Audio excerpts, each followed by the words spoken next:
So mga besyo, pasensya na sa aking kwarto. Susukatin ko yung bed kasi sobrang hindi maganda sa likod ko yung bed na ginagamit ko. Kaya magpapabili ako ng nipis na mattress, yung pang doble lang.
Ang hirap magsukat mag-isa.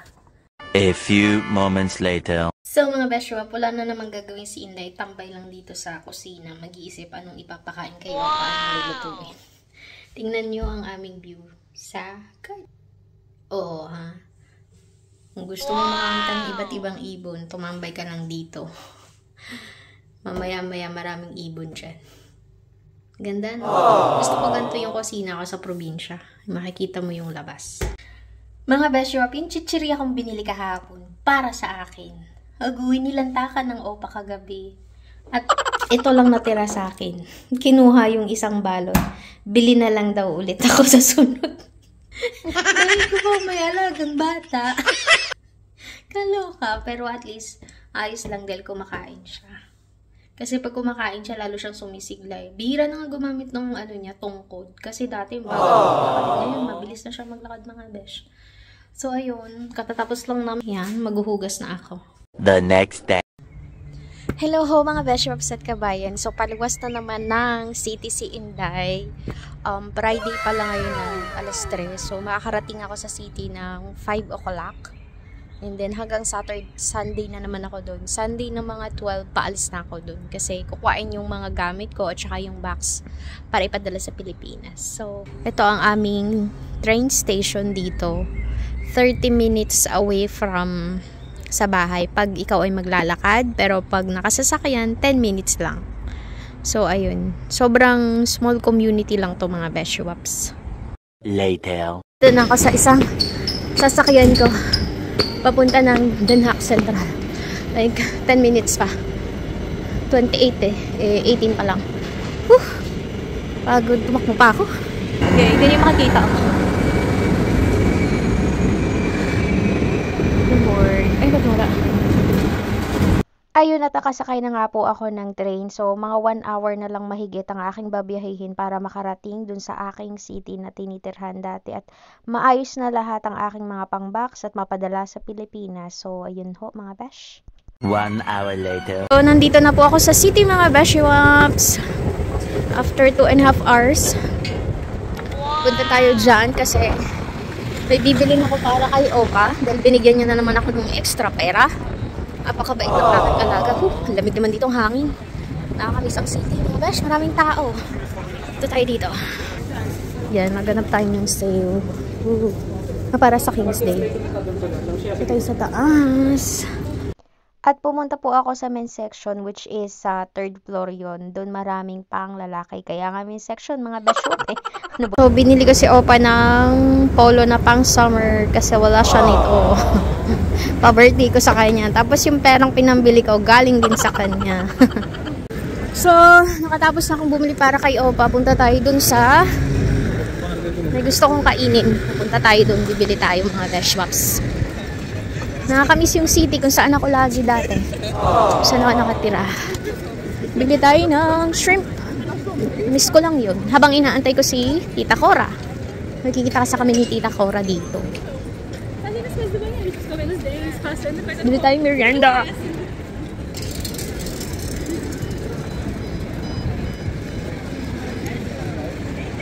Ito yung Chinatown dito sa city.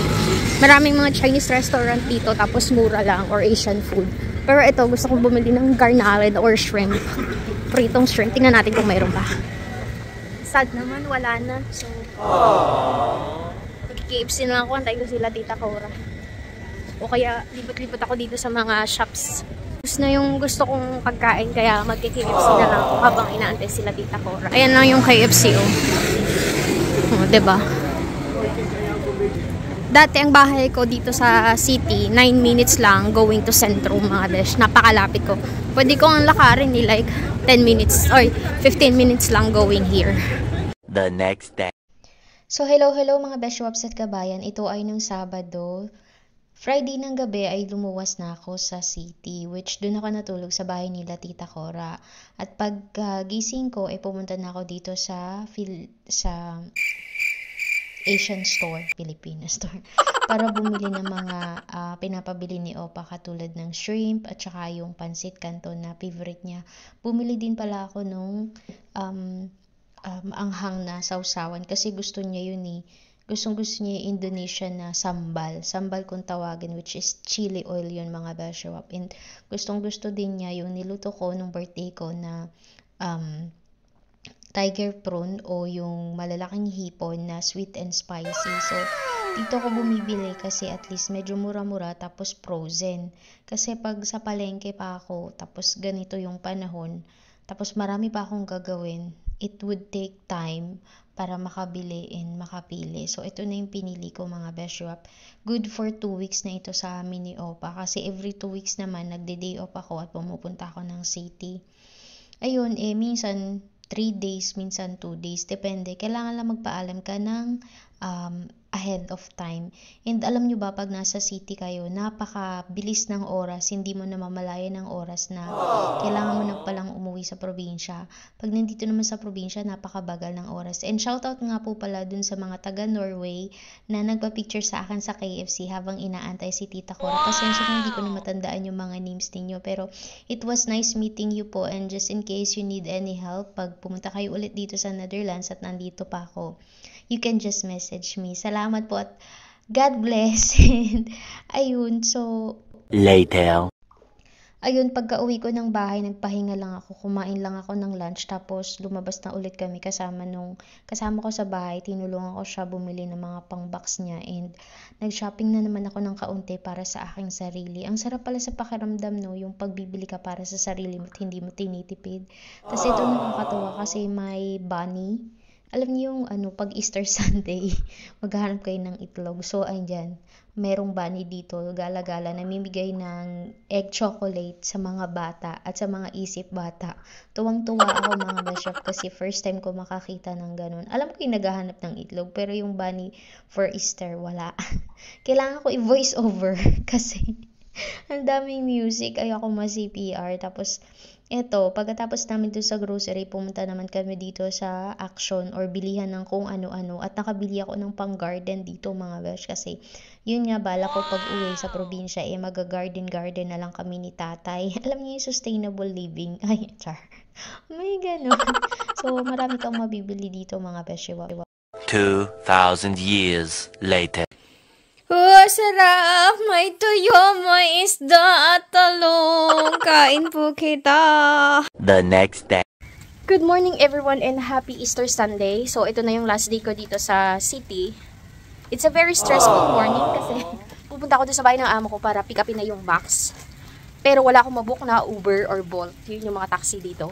Kasi it's Easter Sunday. Tingnan nyo naman, alas 9 na ako. Wala pang... Ako pa lang. Pero may tram na. Ayan o. Buti na lang talaga, mabait si Lord. Late din yung magpe-pick up, wala pa daw yung taga-buhat niya. Ay, so hindi ko na binitbit yung ibang dadalhin ko doon sa amo ko. Saka na lang, pagbalik ko na lang siguro. Kasi pag nandito ako sa city, sobrang pagod. Ang dami ko inaasikaso. Pero last na to, next na off ko, medyo maluwang na ako. And good thing din, kahapon medyo nakapahinga ako sa bahay. Kasi inayos ko yung mga yung mga gamit ko doon na bibit-bitin papunta kay Opa, and then at the same time, may dysmenorrhea ko. Tapos pinalitan yung schedule na dapat kahapon ng pick up, ngayon na lang. Pagod, sobra, pero ganun talaga ang buhay. Life must go on. Mag-isa ka man, may kasama ka man o ano. Ang aking mga Beshiwaps, my goodness. At ayun na nga mga Beshiwap, masama ang panahon, maulan mga besh, at ayan ang lamig ho kahit linggo. Pero nung bandang hapon naman ay umaraw. Tapos ito nga po pala yung underpass o yung parang Quiapo sa Pilipinas. Pero walang nagtitinda dito. Makikita mo lang is yung mga display na parang museum siya. Yan yung daanan ng tram. Sa ilalim siya ng sentro mga besh, as in napakaganda at napakalinis po. Wala pa talagang tao masyado mga Beshiwaps. So, sarado pa. At feeling ko sarado yung mga yun kasi Easter Sunday, which is holiday dito. Gantay ako ng tram. Tram or bus. So, andito na ako sa dati kong bahay. Charot. So, dito sa area na to ako nakatira dati. Mayaman ho ako dito dati sa city. Charot. Ito. Tawa ko lang yung sarili ko. Ayan, stressful kagabi. Ayan, sakit ng ulo ko, parang mabibiyak.